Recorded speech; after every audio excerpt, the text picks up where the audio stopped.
Ya, jadi itu topiknya. Makan makanan yang dipersembahkan kepada berhala boleh apa tidak? Ya memang ada yang menjawab boleh gitu ya. Ada yang menjawab tidak. Kalau menjawab boleh, wong makan saja. Kan Alkitab mengatakan seperti yang disampaikan Pak Bambang kemarin kan. Jadi yang masuk itu enggak masalah ya, dari luar masuk enggak masalah. Betul ya? Tapi yang dari dalam, yang keluar, nah itu yang jadi masalah. Nah, tapi masalahnya, nah saudara, sudah dipersembahkan kepada berhala. Nah, mari kita melihat, saya izin share screen dulu, Bapak Ibu. Nanti setelah itu kita boleh berdiskusi bersama-sama ya. Nah, jadi kita bisa melihat di dalam bagian ini, Bapak Ibu Saudara, sekali lagi, bolehkah makan makanan yang dipersembahkan kepada berhala? Memang ada yang benar-benar anti, tidak boleh. Tapi ada juga yang boleh. Nah, alasannya apa, saudara-saudara? Nah, mari kita akan melihat ya. Nah, kenapa boleh? Karena yang kemarin kita sudah bahas ya, saudara-saudara. Karena ada keyakinan, ada kepercayaan bahwa kalau makanan itu dipersembahkan, maka, saudara, arwah atau roh-roh itu bisa makan makanan yang sudah dipersembahkan, saudara. Nah, kalau saya amati ya, sudah Kristen pun ketika ke makam, saudara, itu juga mempraktekkan ini. Jadi di bongpainya itu ada makanan kesukaannya apa, itu diberikan di situ. Capje atau apa, saudara, buah, jeruk ya, apel dan lain sebagainya ditaruh di situ. Ya, saya masih ingat, saudara. Karena mereka datang duluan, mereka sudah berdoa di bongpai. Ya, isi doanya apa saya tidak tahu, saudara, karena waktu itu yang didatangi keluarga dekatnya, saudara, papahnya gitu ya kalau tidak salah, ya. Nah, terus ketika saya datang, waduh, ketahuan sama Pak Timotius. Loh, kenapa? Ketahuan apa? Saya bilang, saya tanya begitu. Ya ini, kita memang sudah Kristen, tapi yang namanya tradisi, kebiasaan yang dari turun-temurun nenek moyang kami itu seperti ini, nggak bisa lepas, nggak bisa hilang. Nah, terus apa yang kau lakukan? Ya, kami berdoa di sini. Berdoa maksudnya doa kan harus sama Tuhan. Saya bilang gitu ya, saudara. Kan katanya sama Tuhan. Enggak, ini ngomong sama papa saya. Nah, karena yang meninggal papinya, saudara. Nah, jadi seolah-olah, saudara, ketika keluarga datang ke makam, nah ini yang sebenarnya nggak boleh ya. Kalau sudah di dalam Tuhan, kan sudah putus hubungan antara yang mati dengan yang hidup. Sudah tidak ada lagi koneksi ya, saudara ya. Nggak ada. Saudara. Tapi memang sekali lagi karena ada keyakinan atau budaya atau tradisi bahwa masih bisa berhubungan dengan orang yang sudah meninggal, dengan roh-roh atau arwah yang sudah meninggal. Nah, jadi ketika diberi makanan di situ, lalu saya tanya, ini makanan apa? Kesukaannya papa selama hidup. Nah, saudara, ya sudah, saya menghargai karena kebiasaan seperti itu. Nah, nanti kita akan lihat apakah ada di Alkitab orang yang sudah Kristen tapi masih seperti itu. Masih mempraktekkan kebiasaan seperti itu, saudara. Nah, ketika kita sudah pulang, saudara, tahu siapa yang makan jeruknya, apelnya itu? Ya anak-anak yang di desa itu ya, yang kalau kita datang kan mereka biasanya datang, saudara ya, bersihin rumput atau apa, ya kita kasih uang. Nah, yang makan jeruk apelnya ya mereka, saudara. Nah, timbul pertanyaan, apa ya seperti itu arwahnya itu, saudara, bisa makan makanan yang sudah dipersembahkan. Nah, itu kalau di makam. Tapi kalau ada juga di rumah, malam Imlek biasanya atau sebelumnya itu ya, ada foto yang bersangkutan ya, saudara, nenek moyangnya ya, siapa leluhurnya, lalu ada meja kecil, kemudian berdoa di situ, juga ada makanan yang dipersembahkan di situ. Nah, itu memang tradisinya seperti itu. Bahkan sudah Kristen pun ya, seharusnya sudah stop. Sudah tidak ikut-ikutan lagi dengan hal-hal yang seperti itu. Tapi ya karena orang Tionghoa, saudara, itu turun-temurun memang tidak bisa lepas akhirnya, saudara. Nah, mari kita renungkan, kita diskusikan. Jadi ada yang mengatakan boleh karena keyakinannya ini, saudara. Arwah atau roh-roh yang sudah meninggal itu bisa makan makanan persembahan yang diberikan. Apalagi makanan kesukaannya ketika masih hidup, Bapak Ibu. Nah, sekarang kita melihat berdasarkan Alkitab. Ya, karena kita orang Kristen, percaya kepada Kristus dan memiliki Alkitab yang adalah kebenaran yang benar-benar benar ya. Karena Yesus berkata, kuduskanlah mereka dalam kebenaran, Yohanes 17 ayat 17, firman-Mu adalah kebenaran. Kata Yunaninya aletheia, itu kebenaran yang absolut, kebenaran yang mutlak, ya saudara, yang sudah teruji dengan waktu, kebenaran yang tidak bisa diubah, tidak bisa diamandemen, saudara. Karena dari dulu, sekarang sampai selamanya tetap benar, saudara. Nah, itu yang disebut dengan Alkitab, firman-Mu adalah kebenaran. Nah, ketika kita meyakini Alkitab adalah kebenaran, maka ayat lain mengatakan firman-Mu bagaikan pelita bagi kakiku dan terang bagi jalanku. Artinya apa? Pelita dan terang. Sebagai penuntun cahaya di tengah kegelapan supaya jangan sampai jatuh atau tersandung. Nah, inilah fungsinya dari firman Tuhan. Makanya semua pertanyaan dan pergumulan pemikiran kita, Bapak Ibu, sebenarnya semuanya dijawab di Alkitab sebenarnya. Nah, makanya saya lihat pertanyaan diskusi kita hari ini, bolehkah makan makanan dipersembahkan pada berhala? Ternyata ada ayat firman Tuhan yang membahas hal itu, yaitu di dalam 1 Korintus 8 ayat 1 sampai 13. Coba saya baca terlebih dahulu, Bapak Ibu. Tentang daging persembahan berhala kita tahu, kita semua mempunyai pengetahuan. Pengetahuan yang demikian membuat orang menjadi sombong, tetapi kasih membangun. Jika ada orang menyangka bahwa ia mempunyai sesuatu pengetahuan, maka ia belum juga mencapai pengetahuannya sebagaimana yang harus dicapainya. Tetapi orang yang mengasihi Allah, ia dikenal oleh Allah.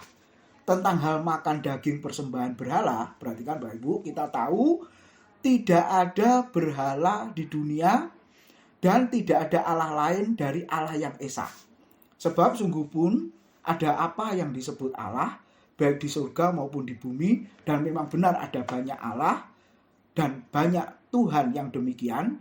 Namun bagi kita hanya ada satu Allah saja, yaitu Bapa, yang daripadanya berasal segala sesuatu dan yang untuk Dia kita hidup, dan satu Tuhan saja, yaitu Yesus Kristus, yang olehnya segala sesuatu telah dijadikan dan yang karena Dia kita hidup. Tetapi bukan semua orang yang mempunyai pengetahuan itu. Ada orang yang karena masih terus terikat pada berhala-berhala, makan daging itu sebagai daging persembahan berhala. Dan oleh karena hati nurani mereka lemah, hati nurani mereka itu dinodai olehnya. Makanan tidak membawa kita lebih dekat kepada Allah. Kita tidak rugi apa-apa kalau kita tidak makan, dan kita tidak untung apa-apa kalau kita makan. Tetapi jagalah supaya kebebasanmu ini jangan menjadi batu sandungan bagi mereka yang lemah. Karena apabila orang melihat engkau yang mempunyai pengetahuan sedang duduk makan di dalam kuil berhala, bukankah orang yang lemah hati nuraninya itu dikuatkan untuk makan daging persembahan berhala? Dengan jalan demikian, orang yang lemah, yaitu saudaranya yang untuknya Kristus telah mati, menjadi binasa karena pengetahuanmu. Jika engkau secara demikian berdosa terhadap saudara-saudaramu dan melukai hati nurani mereka yang lemah, engkau pada hakikatnya berdosa kepada Kristus. Karena itu, apabila makanan menjadi batu sandungan bagi saudaraku, aku, Rasul Paulus ya, untuk selama-lamanya tidak akan mau makan daging lagi, supaya aku jangan menjadi batu sandungan bagi saudaraku. Amin. Nah, Bapak Ibu, mari kita lihat Paulus ketika menulis surat ini ditujukan kepada jemaat ya, orang Kristen di Korintus. Nah, kota Korintus, Bapak Ibu, itu merupakan kota yang di dalamnya ya ada beberapa berhala-berhala. Jadi latar belakang jemaat Korintus sebelum Kristen, sebelum percaya Yesus, mereka itu sebagian besar adalah para penyembah berhala. Nah, namanya kota besar, segala macam dosa, penyelewengan, ya, saudara, ketidakbenaran, ya, perbuatan amoral, semua ada di kota besar. Nah, termasuk juga ada di Korintus. Salah satu bagian yang disinggung Paulus di sini adalah tentang penyembahan berhala. Nah, bukankah kalau kita tinggal di kota, Bapak Ibu ya, sama kondisinya ya. Jadi ada orang Kristen yang sudah lepas dari kebiasaan berhalanya, tanda petik, tapi ada juga yang masih ikut-ikutan ya, karena sungkan dengan keluarganya atau tradisi dan lain sebagainya. Nah, makanya Paulus menulis surat ini. Nah, yang pertama, kalau Bapak Ibu lihat di dalam ayat yang keempat ya, saya ulang baca 1 Korintus 8 ayat yang keempat. Ya, di situ dikatakan apa? tentang hal makan daging persembahan berhala, kita tahu tidak ada berhala di dunia dan tidak ada Allah lain daripada Allah yang Esa. Jadi sebenarnya ketika orang berkata atau kita melihat ada orang yang menyembah berhala, sebenarnya kata Alkitab tidak ada yang namanya berhala. Nah, maksudnya apa ini saudara? Seperti di gambar itu saya ambil orang Israel ya ketika di padang gurun lalu menyembah patung lembu emas. Nanti dibaca di Keluaran pasal 32 ya Bapak Ibu. Nah, di situ dikatakan orang Israel keluar dari Mesir di padang gurun ya, lalu mereka pengen apa istilahnya? Melihat ya yang namanya Allah itu dalam bentuk atau kasat mata. Nah, padahal Alkitab kan mengatakan Allah itu roh. Namanya roh nggak bisa dilihat Bapak Ibu. Tapi orang Israel, saudara, itu ingin Allahnya itu bisa dilihat. Ya, bisa dipikirkan. Ya, makanya ini hati-hati. Kalau orang mempunyai pemikiran seperti itu, akhirnya orang yang bersangkutan ini membuat Allah atau Tuhan ciptaannya sendiri berdasarkan pikirannya, berdasarkan apa? Yang ada di dalam apa? Keinginannya dia pengen menyembah seperti apa. Nah, ini bahayanya saudara-saudara. Ya, makanya kita melihat Harun ya, didesak oleh orang Israel supaya bangun atau bentuk Allah yang seperti apa, wujudnya seperti apa, coba berikan. Nah, singkat cerita kalau Bapak Ibu baca di situ, semua anting-anting ya, pergelangan harta benda emas itu dikumpulkan, kemudian dibentuklah sebuah patung lembu emas kata Alkitab. Nah, walaupun mereka berkata kami menyembah berhala dan hukum Taurat mengatakan tidak boleh ada berhala, membuat patung pun sebenarnya tidak boleh. Saudara, hukumannya mati, dilempari batu. Apalagi sujud menyembah itu dilarang keras oleh Tuhan, saudara. Tapi orang Israel tetap, kata Alkitab, membuat patung, ya, dan akhirnya mereka menyembah patung itu. Mereka bersukaria, baca di 1 Korintus pasal 10, menari-nari bersukaria. Terjemahan lain mengatakan mereka melakukan perbuatan amoral atau free sex, saudara-saudara. Nah, itu akibatnya. Nah, kalau begitu, kata firman Tuhan tadi, tidak ada berhala di dunia ini. Artinya apa, saudara? Yang disembah orang, ya sebenarnya itu hanya ada dua. Allah atau setan. Allah atau iblis, saudara. Ya, walaupun mengaku itu arwahnya si A, si B, sebenarnya itu bukan arwahnya, saudara. Karena setelah orang meninggal, dunianya sudah lain, yaitu di dunia orang mati, bukan berkeliaran atau gentayangan di dunia orang hidup. Nah, itu kan versi sinetron ya Bapak Ibu ya. Rohnya datang, gentayangan dan lain sebagainya. Sebenarnya nggak ada, saudara. Lalu yang ada apa? Ya si iblis yang menyamar, ya seolah-olah seperti saudaranya dan lain sebagainya. Nah, jadi sebenarnya ketika kita mengatakan tidak ada berhala, artinya memang hanya ada Allah atau iblis. Ketika orang berkata menyembah berhala, sebenarnya bukan menyembah Allah, tapi menyembah iblis, saudara. Nah, ini harus dilihat di situ. Kemudian berikutnya, kalau kita belajar, ayat yang keempat dikatakan apa?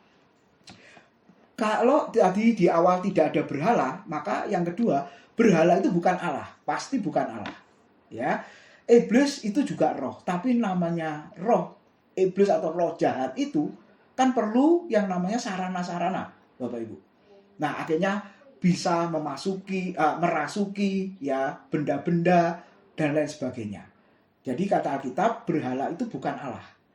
Nah, coba Mazmur 135 ayat 15 sampai dengan ayat yang ke-18. Berhala adalah buatan tangan manusia. Patung-patung adalah buatan tangan manusia. Patung apapun, bentuk apapun, saudara, itu merupakan buatan tangan manusia. Dan ingat, saudara, firman Tuhan mengatakan tidak boleh disembah, diagungkan, dimuliakan, apalagi diberi makanan. Nah, kalau sudah seperti itu, saudara, maka di balik patung-patung itu pasti ada kuasa lain, yaitu si jahat. Nah, Mazmur 135 ayat 15 sampai 18. Di situ dikatakan, berhala bangsa-bangsa adalah perak dan emas buatan tangan manusia. Mempunyai mulut tetapi tidak dapat berkata-kata. Mempunyai mata tetapi tidak dapat melihat. Mempunyai telinga tetapi tidak dapat mendengar. saudara, juga nafas tidak ada dalam mulut mereka. Seperti itulah jadinya orang-orang yang membuatnya, semua orang yang percaya kepadanya. Nah, ini yang dikatakan oleh Alkitab, ditegaskan oleh Mazmur ya, bahwa berhala itu adalah walaupun dari perak atau emas, dari benda apapun juga, semuanya itu adalah buatan tangan manusia. Itu adalah benda mati. Walaupun dibuat, diukir indah, punya mata, punya mulut, punya telinga, punya tangan, punya kaki, semuanya tidak berfungsi, saudara. Ya, oke. Lalu yang ketiga, saudara, kalau yang kedua berhala bukan Allah, berarti siapa? Ya jelas, iblis yang menunggangi, saudara. Antara Allah dan iblis selalu kan berperang, selalu kontradiksi, ya, saudara. Seperti itu ya. Nah, yang ketiga, ayat yang keempat tadi tetap sama 1 Korintus 8, berhala tidak dapat merubah atau merasakan makanan persembahan. Benar apa tidak, saudara? Ya, di gambar sebelah itu saya cari di internet ya, saudara, ada pisang, ada makanan apa saja. Pertanyaannya, bisa merubah atau merasakan makanan itu? Oh, enak apa tidak? Saudara, yang bisa merasakan enak tidak itu kan mulut kita, Bapak Ibu Saudara ya. Tapi mereka kan tidak bisa merubah jadi apa atau merasakan apa, saudara. Nah, saya tidak tahu apakah kalau saudara nonton di YouTube itu ada hamba-hamba Tuhan yang mantan dukun. Ya, ketika diskusi tentang makanan dipersembahkan berhala, maka dia langsung berkata tidak boleh dimakan. Kenapa tidak boleh dimakan? Karena makan itu sudah dijilatin atau diincipin sama makhluk-makhluk atau roh-roh jahat itu katanya. Nah, saya juga nggak tahu, saudara. Karena kan pengalamannya dia sebagai dukun sebelum percaya Tuhan, sebelum jadi hamba Tuhan. Nah, dia menasihatkan, saya masih ingat, kalau ada makanan yang sudah dipersembahkan, jangan kau makan. Kenapa? Dia bilang, karena aku melihat, nah dia kan bisa melihat dunia lain ya, dunia roh Bapak Ibu yang kita tidak bisa lihat. Ya, karena makanan itu sudah dijilatin katanya. Jadi sudah jorok. Nah, kita saja kalau punya makanan, ya, sendoknya saja, saudara ya. Coba ya, kita makan pakai sendok kita, lalu kita ambil sayur di meja itu ambil pakai sendok kita. Maka yang lain akan berkata apa? Jorok ini, kan sudah ada sendoknya di situ. Nah, kita aja punya perasaan begitu, saudara ya. Walaupun di budaya yang lain nggak apa-apa ya, tapi kalau kita kan nggak bisa, saudara. Harus sendiri-sendiri. Sendoknya sayur ya sendoknya sayur, sendok kita ya sendok kita. Karena itu ada di mulut kita. Ya, nggak boleh, betul ya. Nah, jadi kata Alkitab, mulut punya mulut tapi tidak bisa berkata-kata, apalagi bisa merasakan makanan. Enggak, saudara. Nah, karena yang dihidangkan itu adalah makanan manusia, maka yang bisa merasakan yang manusia dan bukan makanan untuk berhala. Lalu apa Pak makanan untuk berhala? Ada yang menjawab kembang, bunga. Lalu apa? Dupa. Ya, saudara. Oh, itu makanannya berhala. Wah, saya juga nggak tahu. Karena Alkitab nggak pernah mengatakan ya yang seperti itu. Bapak Ibu. Jadi yang ketiga, berhala tidak dapat merubah atau merasakan makanan persembahan. Lalu yang keempat, Bapak Ibu. Berhala tidak perlu makanan. Benar nggak? Oh, namanya roh-roh kok. Masa perlu makanan, saudara? Nah, jadi siapa yang perlu makanan? Ya manusia. Saudara ya, ya kita toh yang perlu makanan. Kemudian tidak boleh makan makanan yang sudah dipersembahkan berhala. Mengapa? Nah, ini kita melihat secara alkitabiah, Bapak Ibu. Yang kita yakini sebagai kebenaran firman Tuhan yang dinafaskan oleh Tuhan sendiri, ya, ditulis oleh berbagai macam orang dari status sosial yang berbeda. Penulis Alkitab kurang lebih 40 orang, ditulis di tempat-tempat yang berbeda, masa zaman yang berbeda, tidak mengenal satu dengan yang lain, tapi isinya semua membicarakan hal yang sama, yaitu membicarakan tentang Kristus. Jadi orang perjanjian lama itu percaya kepada Kristus yang akan datang. Lalu ketika Kristus sudah datang di abad pertama sebagai manusia, Allah yang mau menjadi manusia, maka orang perjanjian baru, zaman gereja, zaman sekarang, percaya kepada, beriman kepada Kristus yang telah datang. Jadi sepanjang Alkitab dari PLPB, umat Tuhan, imannya itu tertuju kepada Kristus. Contohnya di mana? Ibrani 11 nanti dibaca. Di situ dikatakan Musa, saudara, pandangannya, imannya, ia arahkan kepada Kristus. Mundur sebelumnya Abraham. ketika mempersembahkan anaknya Ishak, saudara ya, walaupun tidak jadi, tetap domba yang dipersembahkan. Lalu dia berkata apa? Ketika dia melakukan itu, saudara, dia tujukan kepada Kristus yang nantinya mati di atas kayu salib sebagai anak domba Allah yang menghapus dosa seisi dunia. Lalu Habel, mundur lagi ke belakang Kejadian pasal 4. Dia juga mempersembahkan anak domba. Dan Ibrani mencatat dia memberikan persembahan berdasarkan iman karena dia memberikan persembahan yang lebih baik daripada korban Kain, karena persembahannya yang dia lakukan, ia arahkan kepada Kristus yang mati di atas kayu salib. Jadi benar ya Bapak Ibu, orang-orang perjanjian lama, imannya itu kepada Kristus yang akan datang. Dan kita orang perjanjian baru beriman kepada Kristus yang sudah datang. Nah, mari kita lihat, kenapa tidak boleh makan makanan yang dipersembahkan kepada berhala? Jawaban yang pertama, kita melihat ada satu kisah di dalam kitab Daniel, pasal 1 ayat ke-8, firman Tuhan mengatakan bahwa Daniel sebagai hamba Tuhan yang masih muda dibuang ke Babel pada masa itu menolak makanan persembahan berhala. Kenapa, saudara? Coba kita lihat ayat yang ke-8 ya, Daniel 1. Daniel berketetapan untuk tidak menajiskan dirinya dengan santapan raja dan dengan anggur yang biasa diminum raja. Dimintanyalah kepada pemimpin pegawai istana itu supaya ia tak usah menajiskan dirinya. Mengapa berketetapan untuk tidak menajiskan dirinya dengan santapan atau makanan raja atau anggur yang biasa diminum oleh raja? Karena makanan raja, minuman raja biasanya umumnya sudah dipersembahkan kepada berhala atau dewa-dewanya. Jadi saudara-saudara, kita bisa melihat, sudah tahu itu dipersembahkan kepada dewanya, kepada berhala, maka Daniel berketetapan menolak. Lalu dia minta diganti makan sayur saja, vegetarian ya.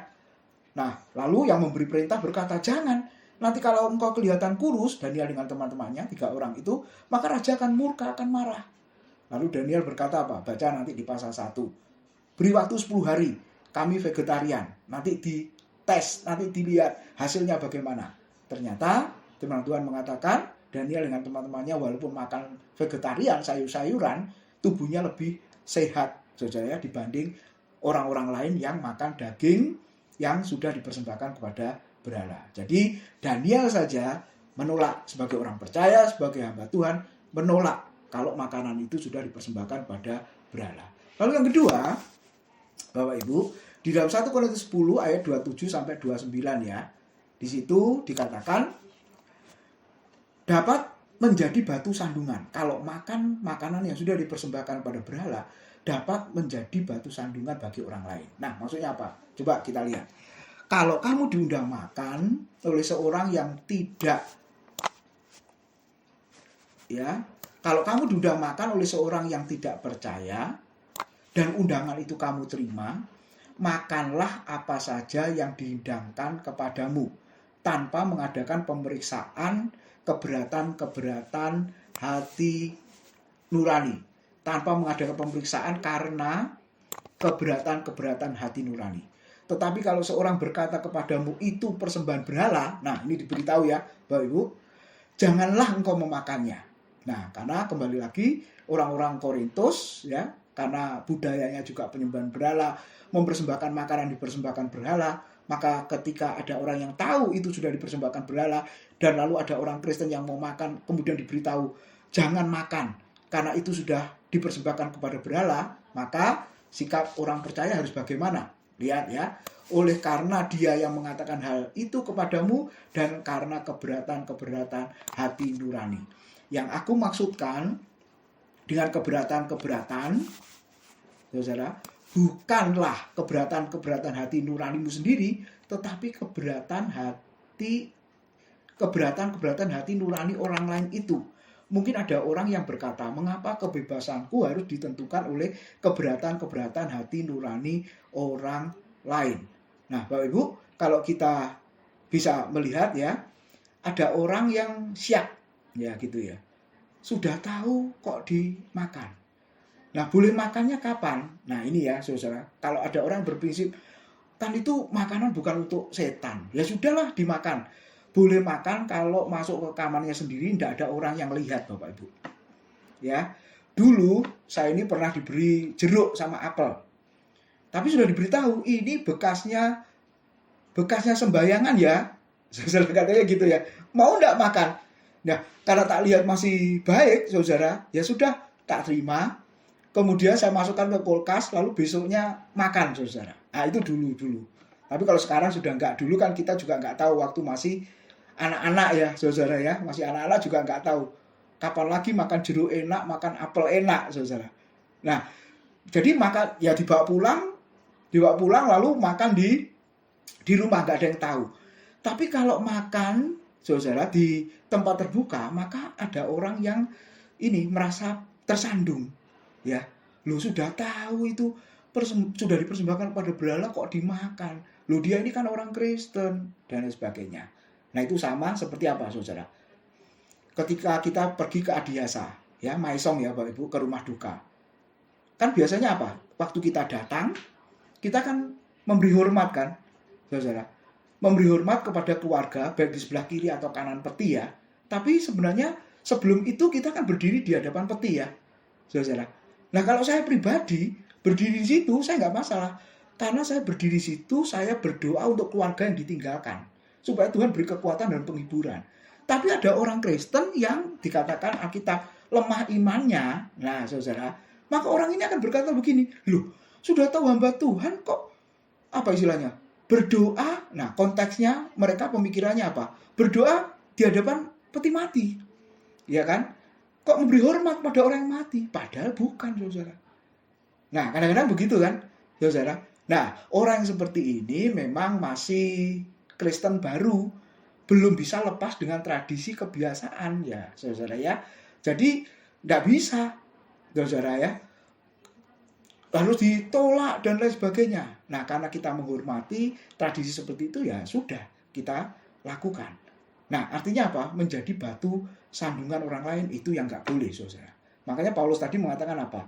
Kalau aku makan daging dan itu membuat batu sandungan bagi orang lain, maka setelah ini aku tidak akan mau makan daging. Karena daging-daging yang dijual di pasar Korintus pada saat itu bekas semuanya sudah dipersembahkan kepada berhala, saudara-saudara. Oke, lalu yang ketiga, apa alasannya? Makan persembahan berhala tidak berguna dan tidak membangun. 1 Korintus 10 ayat 23 ya. Segala sesuatu diperbolehkan, benar, tetapi bukan segala sesuatu berguna. Segala sesuatu diperbolehkan, benar, tetapi bukan segala sesuatu membangun. Jadi kalau ditanya boleh makan, ya sebenarnya boleh. Tapi pertanyaannya berguna apa tidak? Membangun atau tidak? Maka malah orang lain gak terbangun kan? Malah orang lain menjadi syak. Ya, karena sikap orang itu tadi menjadi batu sandungan bagi orang ini. Nah, jadi kenapa tidak berguna? Kalau ditanya boleh, ya boleh. Tapi kenapa gak berguna? Sudah lihat. Kan makanan itu sudah dibiarkan di tempat terbuka berjam-jam, betul tidak? Ya, berjam-jam di situ, saudara, dibiarkan di tempat terbuka. Nah, apa tidak banyak penyakit yang hinggap, saudara ya, lalat ya, binatang yang lain ya, serangga yang lain yang hinggap, dan akhirnya kalau dimakan membuat sakit perut, Bapak Ibu Saudara. Nah, jadi orang menolak, nggak mau karena sudah dibiarkan tempat terbuka. Lalu yang keempat, ini yang penting Bapak Ibu. Kenapa makan makanan yang sudah dipersembahkan berhala tidak boleh? Nah, ini jawabannya. Coba kita lihat Lukas 15 ayat 19-20. Ya, ada di situ. Saya baca Kisah Rasul pasal 15 ayat yang ke 19-20 yang berbunyi demikian.